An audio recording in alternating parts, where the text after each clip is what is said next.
Katika tukio la kusikitisha, kijana aliyefahamika kwa jina la Isa Mohamed Rashid, mkazi wa Mwembe Mchomeke, wilaya ya Magharibi ya Unguja, amepata majeraha katika sehemu mbalimbali za mwili wake baada ya kudaiwa kumwagiwa maji ya moto na rafiki yake. Akizungumza na ASAM Online TV, ndugu Isa amesema walikuwa katika harakati za kupika ndizi kabla ya kuzuka kwa mzozo kati yake na rafiki yake, hali iliyosababisha kumwagiwa maji ya moto yaliyokuwa yametumika kuchemshia ndizi. Amesema tukio hilo limemsababishia majeraha katika mapaja, tumbo, mikono pamoja na sehemu zake za siri.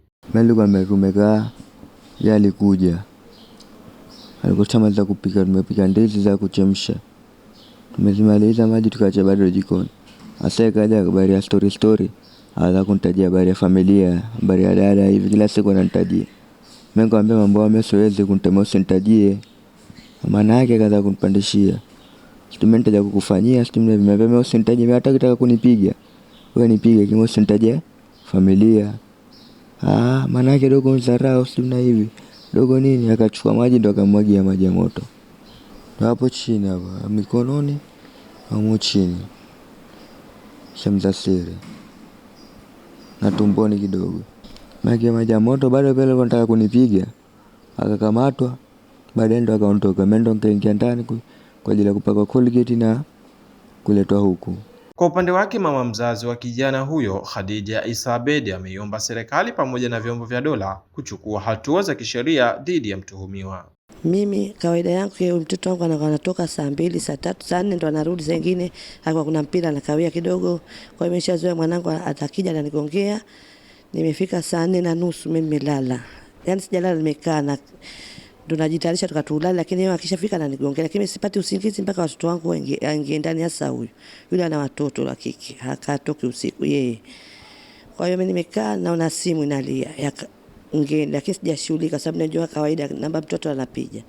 Nikaipokea ile simu, naambiwa njoo hospitali, mwanao kamwagwa na maji ya moto, njoo haraka hospitali Mwera-Pongwe. Rafiki yake kanipigia. Nikashtuka, sasa mimi mgonjwa wa sukari na mgonjwa wa pressure. Kweli pale nikatetemeka, nikawa hivi, yani siko sawa. Nikatoka nikachukua bodaboda mpaka hospitali hapa. Kufika hapa hospitali kwanza sienda kwa mgonjwa. Kwanza niliharisha. Maana nilikuwa sijui ndo pressure imepanda au sukari au najua mtoto mzee ndo kila kitu. Nikaenda kwanza huko, kutoka huko ndo nikaenda kumwangalia mtoto. Sijaweza kustahamili kusema kweli. Kwa vile nilivyomkuta, yani kinyama kamfanyia. Maana maji ya moto yako kwenye jiko la moto kamwagia. Na mwanzo akamwambia nitakupiga kisu, nitakupiga panga. Sababu yote ni ugomvi, ananitukana mimi, matusi, na anamtukana ndugu yangu, mwanangu, na ndugu yake, dadake.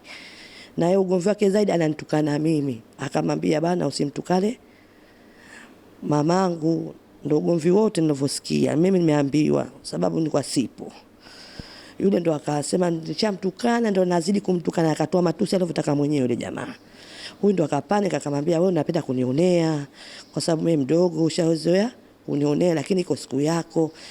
Iko siku yako. Akachukua maji ya moto yako kwenye moto, yamepikiwa hiyo ndizi, yameachwa pale kwenye moto, akamiminia, akamwagia Sasa rafiki yake mwenye nyumba alikuwa ndani, nasikia alikuwa kalala. Ushafahamu? Lakini yule akasema bado, yani yeye yule nia yake aniulie mwanangu. Kwa sababu kamuumiza vibaya sana, hapa kafunikwa tu. Ukimuona lazima utatoka machozi. Mimi bado mwanangu, mimi sili, mwanangu hali. Nikikwambia madrip ndo anapigwa nayo. Kama kula ni jana, kala ni apple na tikiti maji na supu kidogo. Leo pia asubuhi hajala toka asubuhi. Hata serikali naomba ichukue hatua kali sana, kwa sababu vijana hawa watazidi kudidimiza watoto, kwa sababu yule ni mkubwa, si saizi yake. Mimi naomba serikali ichukue mkondo wake tena kwa hatua za kisheria tena kubwa nyingi. Yani mpaka sasa hivi yule mtu yuko nje. Hiyo ndio inaniumiza. Anafanya na kutafutwa, haonekani, lakini sisi tunazidi kuhangaika na maaskari wanazidi kuhangaika. Nashukuru alhamdulillah, sivyo walivyokuja mwanzo, toka alivyofika mashallah wamehangaika, madokta wamemshughulikia, madokta wamemshughulikia alhamdulillah, sasa hivi afadhali, sivyo alivyokuwa mwanzo. Hospitali nzuri sana, wa mahudumu madoktora sana, mashallah mashallah. Naye daktari dhamana msaidizi wa hospitali ya wilaya Mwera-Pongwe Omar Makame Ali amethibitisha kupokea majeruhi huyo majira ya saa 5:30 usiku, akieleza kuwa alipokelewa akiwa na majeraha katika maeneo mbalimbali ya mwili wake na anaendelea kupatiwa matibabu. Kweli tarehe 28 mwezi wa 7 mwaka 2026 majira ya saa 5 usiku tulipokea majeruhi ambaye alipata shambulio katika mwili wake iliyosababishwa na maji ya moto.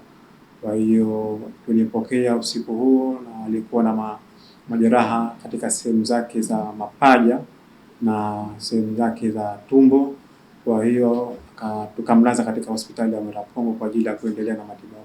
Kwa sasa anaendelea vizuri kwa sababu amekuja ikiwa na majeraha makubwa ambayo yasiyopungua zaidi ya 20. Kwa hiyo kwa sasa anaendelea vizuri na maumivu kidogo yameanza kupata nafuu. Wito wangu kwa jamii ni kuongeza tahadhari hasa kwa matukio kama haya ambayo yanasababisha majeraha kimwili. Kwa hiyo kuwa waangalifu na kuchukua tahadhari kwa sababu yanaweza hata kusababishia mtu ulemavu wa milele ama kupoteza maisha.